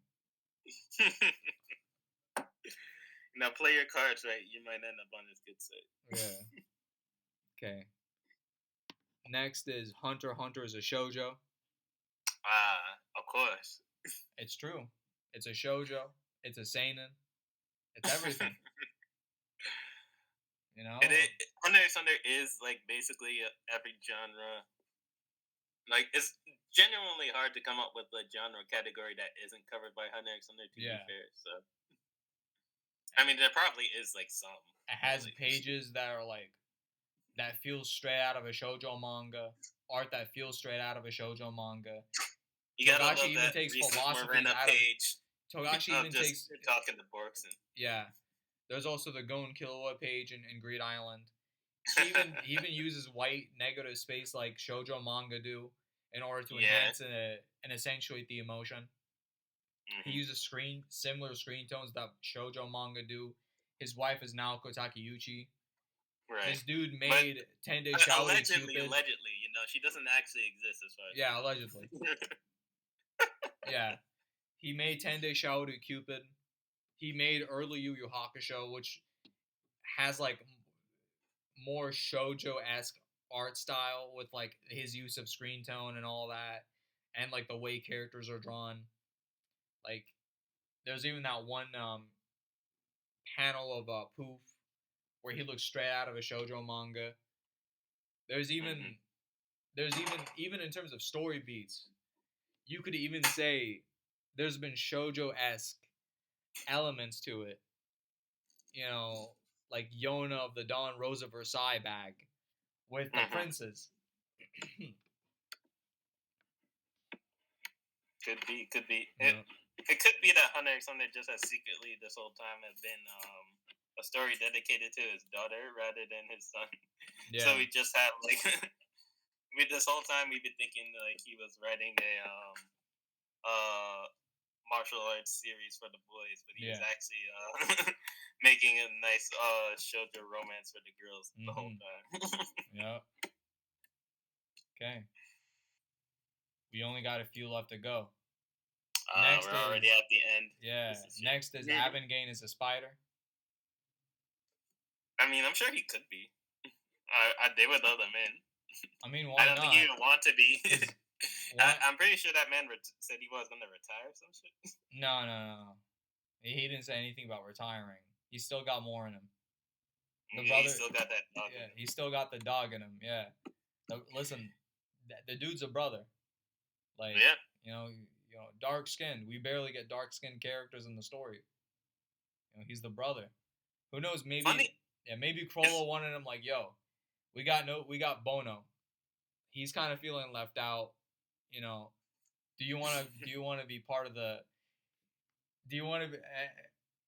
Chrollo pulls a Naruto to Oito, and then he extends his hands to Avengane. He's like, join us. Let it go. Let it go of that heinous beast on your shoulder. And then Arthur noticing, will Avengane accept this hand?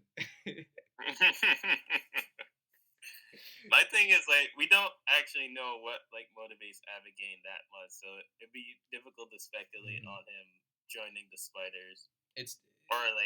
I doubt it. He's long been gone from the story. He's never shown up ever since that. Yeah, everything seems to indicate that like he just wanted to do his job and then get the fuck out. Yeah, which I respect. Get his bag and leave. Yeah, exactly. It's very relatable. Yeah. But like ever since his encounter with Ganther, he was like, nah, I don't want to involve myself He with high really did risk say it. It's anymore. like, yo, bro, I Yeah, don't want the smoke. I almost Literally, died. literally, I don't want the smoke. Yeah. It is too. Oh man, it's good stuff. It's good stuff. Yeah. But like I said, I wouldn't be opposed to it, and I'm sure Corolla wouldn't be opposed to it. The rest of the troop would like recognize him. I'm sure. The Mhm. only question is like, would he want to do it? And the odds are no. Yeah. So, as far as we know. Unless like, dude, imagine if like this man Togashi pulls like a Loda, where this man Avangame pulls up in a cloak, like the similar poncho cloak, and he's maybe he pulls up in front of Kenny Unironically, Wang. I would get so fucking hyped. Yeah, or like pull up until Morena, and it's like, yo, so you finally come, our Joker, and then you see Avangame hoodied up like he's Palpatine, and then he's like, yeah, and then Kenny Wang is like, yo, I want to talk to you about a certain hunter. This is Yeah. amazing. Or like they'll even say, it's rare for you to come to us and speak us. This must be important. And then you just add in that man, that thing, that like that event. Like these very ambiguous blanketed statements that are just meant to be hype. You could, bro. Ironically, that would be hype if Abigail just randomly pulled up like that. Yeah, for real though. Like that would be hype though. Yeah. It would. The Dream Team, Abigail. Yeah, bro. His Nen Beast against actual Garden Spirit Beasts. Yo. Bro, he's the OG Nen Beast guy. Well, besides what was it? Tiziano? No, not him. That's part 5. The guy with the 11 thankless heroes. The guy who got folded by Franklin. Yeah, I remember who you're talking about. I forget his name, but I know exactly who you're referring to. But I'm just imagining the Dream Team will just Tompa. He's basically Lupin the Third. Lupin the Third. Yeah. Yeah, he does look like Lupin.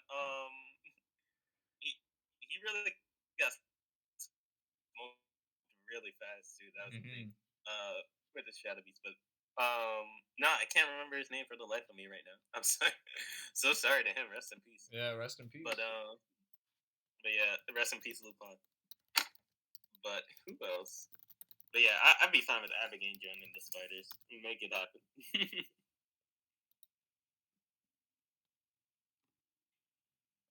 Okay. Tochino.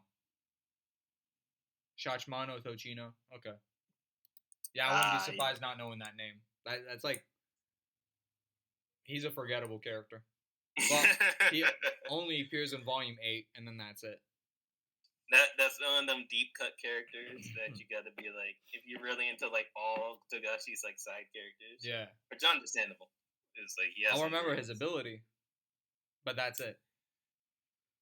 Now the thing is, I remember his ability more than him because like that was like one of the first introductions to like the limitations, like the expanded capabilities of what Nen could do, but inanimate objects. Yeah. So like it sticks in my mind. It's just I forgot about him. Yeah. Okay. Gorenu Lost Chapter. Why do you exist? Obviously, bro, it's so weird, man. There's this weird fascination with Gorenu as a character. He's basically a meme character like Tompa.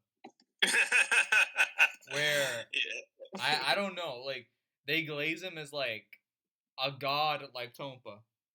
Or they basically gas him up. Like, because he's, in the actual series, he's a bum. But they've kind of done this, like, reverse engineering with him. Memes because they're very funny. Yeah, they're very funny. Like, this, basically like the Satan kind of character, like the King from One Punch Man. Basically the bum character in the actual series, but who's actually like a god. And his monkey ability, monkey funny. Big monkey. Yeah, no, monkey. but listen. In terms of like the Lost Chapter, obviously this doesn't actually exist. Like this is this is a troll. Mm-hmm. But in terms of like his like actual ability, it's obviously not one of the weaker ones. Like he did make it on. He did make it onto Greed Island, so Yeah. uh obviously he's pretty decently strong at the bare minimum. I mean, you But have like a bunch of bums who came to Greed Island. yeah, that is Yeah. true. That is true. Yeah. But they also don't run things. So Mm-hmm. in his defense, Okay. but obviously the memes about him like fighting Pitu and stuff. Like Yeah, I know what you're talking about. Yeah, those memes. All Man, good right. stuff. Good stuff. Yeah. Hunter x Hunter's last volume has been released. I would love to read that if you. Well, funny enough, this came out before Togashi revealed all the endings, right? Way before. That was back Yeah. in, So what was it, 2023? yeah. Yeah. So I guess you could say that the last volume, the last chapter, has been released after a fashion. Yep. But as for the whole last volume, we're still gonna have to wait for that unless you get a time machine. Yeah. Go, like, get into cryostasis. Yeah, and the Yep. cryostasis shit. Yep. All right. Second to last. Morel's conjured glasses. Now, obviously, this man's never This is the taken off last the meat shades. one, and it's like, bro, what are you talking about? Yeah. It's just because of the fact that he's never taken off the shades. And honestly, keep those shades on, my guy. For real. You know, keep them shades on. You probably look cursed without them. I love how he has them even in the hospital bed. Like Yeah. But he was born with the shades. Bro, he's like Osamu. He With came out with Osamu, the shades on. like how Ashihara like makes the joke that this guy sleeps with the glasses on. He was born with the glasses. He I never can takes them imagine a off. baby Moro coming out of the womb with the glasses Yeah. on. And his dad just gives him a pipe, be like, "Here you go, son. You're ready for this, obviously." Yeah. And that was the origin of Deep Purple. Mm-hmm. I wouldn't be surprised if like his dad was Toguro, like got his shades. Oh goodness gracious! Nah, dude. Imagine that. The guy with the smoke ability who uses his sweat from who's part of that corny ninja squad in Dark Tournament, and then Toguro. Like, man. The best thing about him always keeping the glasses on is that Yeah.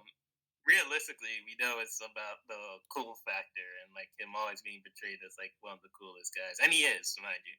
Yeah. Like he doesn't he does not like rest. Yeah, like, as Snoop Dogg once said, in the heat of battle he don't miss. Like he's hard, carries the team everywhere he goes. Mm-hmm. So it's like you just got to keep the glasses on, man. Yeah. It's just rep. All right. The final one. Heaven's Arena Metaphor.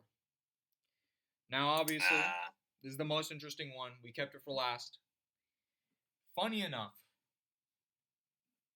this is actually kind of relatable.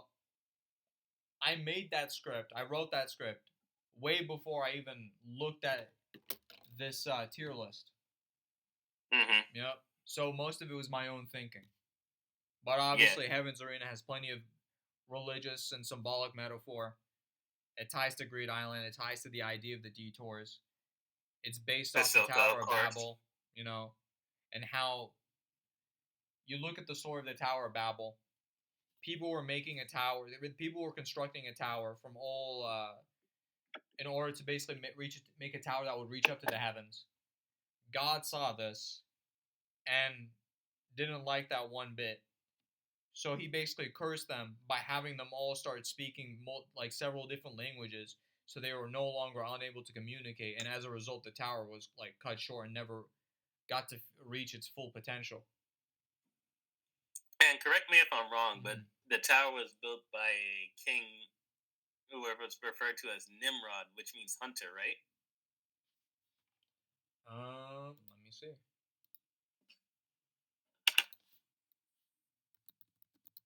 I know Nimrod does mean hunt, like great hunter. That much I'm aware of. But I forget if it was Nimrod who built the Tower of Babel or not. Yeah, mighty hunter. Yeah, mighty hunter. So there's that connection there Mm-hmm. between towers and hunting. Yep. Now, let me bust out my actual thing that I've written. Where is it? Yeah. And I'll also, while you're getting that, I'll add that it has even more symbolism within the story itself. Like you have how it represents Hisoka and like his mindset, how it represents Gon and his infinite potential. Mm-hmm. And how this one is more of a stretch, but I always this is how I always use it. So this is just my opinion, but I always use it as also symbolizing the anxiety of everyone who like strives for the top, like Killua especially, Yeah. or like people who are like don't want to like be in like the system, but or forced to like strive towards the top. Mm-hmm. So it's, with this commentary inside the building, you have the arguably you have the symbolism of how Yeah. like the main ones who get commented on and get the attention are those who like rise to the top, whereas those like at the bottom they're just like killed and shoveled off without any Yeah. fanfare and such. So there's a lot of deep stuff to go Yeah. into. Like when I worked on this script, it like in order to truly appreciate Heaven's Arena beyond more than just an arc that introduces the power system, starts to develop Gon and Kill was dynamic more, and work on the world building and give you a bunch more Hisoka scenes, and like also set up more of a York new story and the Greed Island stuff. So and how this arc ties to Greed Island, and how Greed Island and Heaven's Arena are two of the most thematically important parts of like the entire story, arguably, because of Mm-hmm. how they all tie together to the idea of the detours, and how it ties to the idea of greed and temptations, and Right. what Heaven's Arena itself is meant to symbolize as a construct. And I'll read a little bit. I'll read a little bit of this because I don't want to go Okay. into the full detail, because obviously All right. for me to eventually make the video, and this also reflects Guido, Revel, and Sadaso, Castro, all these characters, Gon and Killua, and their behavior in Greed Island, and Mm-hmm. Gon's choice at the very end of Greed Island, where he's given this choice between having the ending for himself or having the normal ending, and he ends up choosing the normal ending, only to be told by Tease by Dune that there is no ending solely for himself. Basically tempting him, which in reality is a falsehood. Okay, let me see. Greed Island. That's Greed.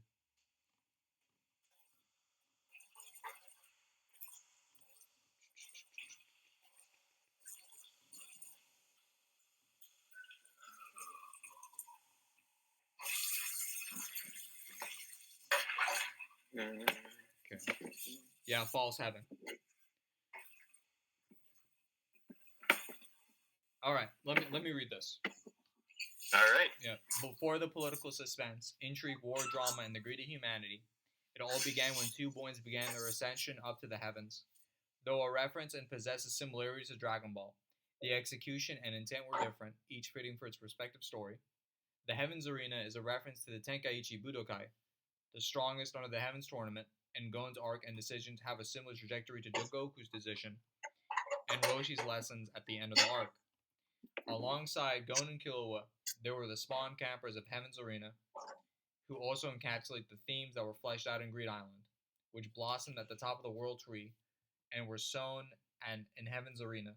This in turn endows them with more intrigue concerning the themes that one may otherwise believe, seeing them as simple villainous obstacles with little depth or interest.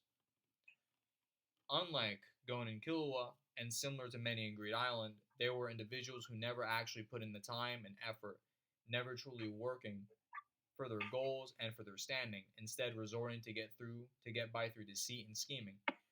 They opted to accumulate unearned wins by going after those they perceived to be weak, failing to Mm-hmm. recognize this would bite them later because they never developed or improved themselves by taking the arduous route. They tried to cheat to attain passage into heaven and grew complacent in the process. However, from their perspective, they likely believed they likely believed that their approach, though crude and despicable, is valid. The ruthless dog eat dog world mentality of the world that enforces their perceptions of reality motivates them to use any means to achieve their ambitions, likely seeing no other way. It aligns with their change in mentality and realizing they've climbed as far as they could on their own merits and hard work, now hitting a wall as soon as they reached the 200th floor and became disabled, becoming the catalyst of their change. They understood the gulf between them and far more talented, powerful individuals, and in a way became victims and desperately pursued heaven as an earthly salvation, even though it was material, only providing immediate reprieve and solace, which would be torn away from them. Additionally, they were satisfied with just having none, allowing the power to get to their heads, and they lost their way, deluding and rationalizing to themselves that having this power meant they were worthy and chosen by God to survive because they were lucky. They were lucky enough to survive their injuries, forming a cult like mentality. This contrasts Gon and Killua, who took the time to work hard, earnestly developed themselves, and polished their nen, compared to those who rushed blindly to their goals, who were satisfied with the bare minimum and didn't strengthen themselves spiritually, ultimately crushing them despite the irony of paralleling them by having their aura nodes open. Their mentality reflects the sort of paltry, unimpressive abilities they displayed, which they cannot reverse, yet are intrinsically part of their identities and yearning to be who they once were and complete. It ends up becoming a theme of enjoying the detours coupled with the arduous journey of slowly realizing yourself by developing experiences through Nen and working hard versus opting to reap the benefits and enjoying life solely to satiate your carnal desires and meager wants. And of course, then there's the final section, truth, which hold on. Yep, and I talked about how Heaven's Arena, which is based off the arc is based off the tower of the same name. It's Togashi even goes on a detail and says that it's the fourth largest building in the world, which is pure genius, because just like Greed Island, it is a simulation of ideas and abstract concepts. These characters are doing all of this to get to the top. The apex symbolizes heaven itself. Gon and Killua, who grow satisfied and strong enough, are happy with what they accomplished and their journey rather than the goal. Unable to be swayed by temptations of money or fame like so many, choosing to not go to heaven. This parallels Hisoka and Zushi as well. Hisoka not being swayed by money and seeking intrinsic fulfillment. Zushi in his constant desire to train and go strong no matter the failures, being invested in the martial arts far more than wealth.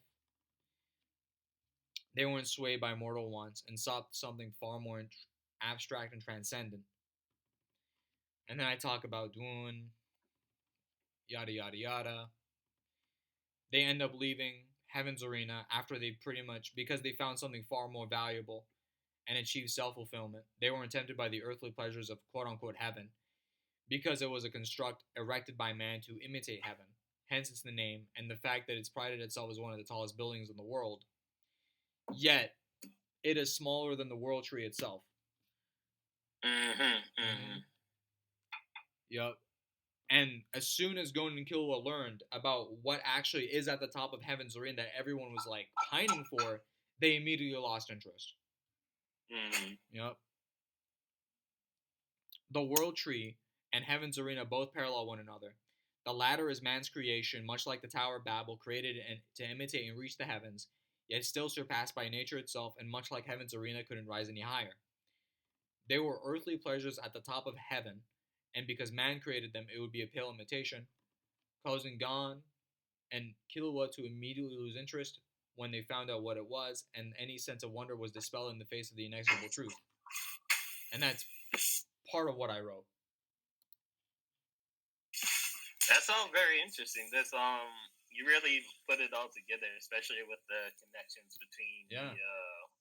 World Tree and the of the tower, which is something I don't see people make No, a lot of the time. The no, connection between the two, but it really is, like you said, it's a thematically important connection between yeah, artificially how humans can like rise on their own with their collective and showy hmm infrastructure versus just like the natural growth cycle of like nature and how that parallels between the themes yeah, of the arcs between like when you get towards the end of election and toward where and you can parallel that with the ending yeah, of Heaven's Arena and it's hmm very it's a very similar idea hmm even though they go to different places with it. yeah. Like when I wrote that, man, it made me appreciate those three characters, Sarso, Ravel, and Guido far more. Cause I'm like, yo, like Yeah, there's some absolutely. like crazy depth to them. Like, and they're usually Mm-hmm. like frowned Higashi's down always upon because thinking it's about like this. they're whatever characters on paper. They're whatever. They're just bums. But you actually like think about them in terms of the thematics of Heaven's Arena and how it ties to Greed Island. And if you, because remember, Greed Island, what's so good about that arc is that it literally is the build up and the setup of the themes of the detours before you get it. It's meant to be Togashi developing that, and then you finally get the payoff at the end of 338, where you're like, okay, so this is what the whole journey has been up till now. Mm-hmm, That was mm-hmm. basically like the bow on top of it all. It's the same with Castro. I made Yeah. like a Twitter post about like the genius of his doppelganger ability, where after losing, he felt this deep seated need to compensate for himself and literally created a separate existence. But as a result, he lost his way by literally not being true to his own category, who he was born as, rejected the self, and then like he literally lost because he had essentially developed what was it? His identity was fragmented at that point. That's Right. pretty much it. His identity was fragmented. And if you remember, all of this is so he could reach the top. And that top is nothing more than like a fake construct that was meant to imitate heaven by man. And he desperately wanted to reach that top, and this was the result. That he Mm-hmm. lost so much of himself. It really does make you wonder about with Yeah. Hisoka dying there initially, only to be rebirthed there, and Yeah, like like what the symbolism of that, yeah, like how that the plays out. Krollo and Hisoka symbolism. Mm-hmm. Because the idea of fate. Hisoka finally got the match that he always dreamed of, but Right. like he realized that it wasn't exactly the match he wanted because it wasn't a true 1v1, and really it was And it was a jump. Corolla has the Yeah, upside down cross, so yeah. he was spared in this combat because he already saw through it basically. hmm So he had the humbleness going into it, where he Yeah, was able to like take full advantage of that for the 100% win success rate. It's very interesting. yeah. Like Heaven's Arena is like Yeah, one of Heaven's the Arena most. goes deep. Yeah, Heaven's Arena goes Definitely one deep. of the best settings in fiction. Yeah, 100%. Mm-hmm. Only surpassed by the Black Whale. Yes, sir. No. All Anyway, right, so I think that's I, it. We yeah, could. that's it, man. Yep. We made it to the end of autism tier. That was Yep. fun. Yeah. Took a while. We yapped. We Oh yeah, dang! cracked It's been a jokes. couple hours, man. Yeah, it's The time almost. just flies by when I'm hanging with you, Yeah, man. yeah. It's the recording's like 1:59 right now.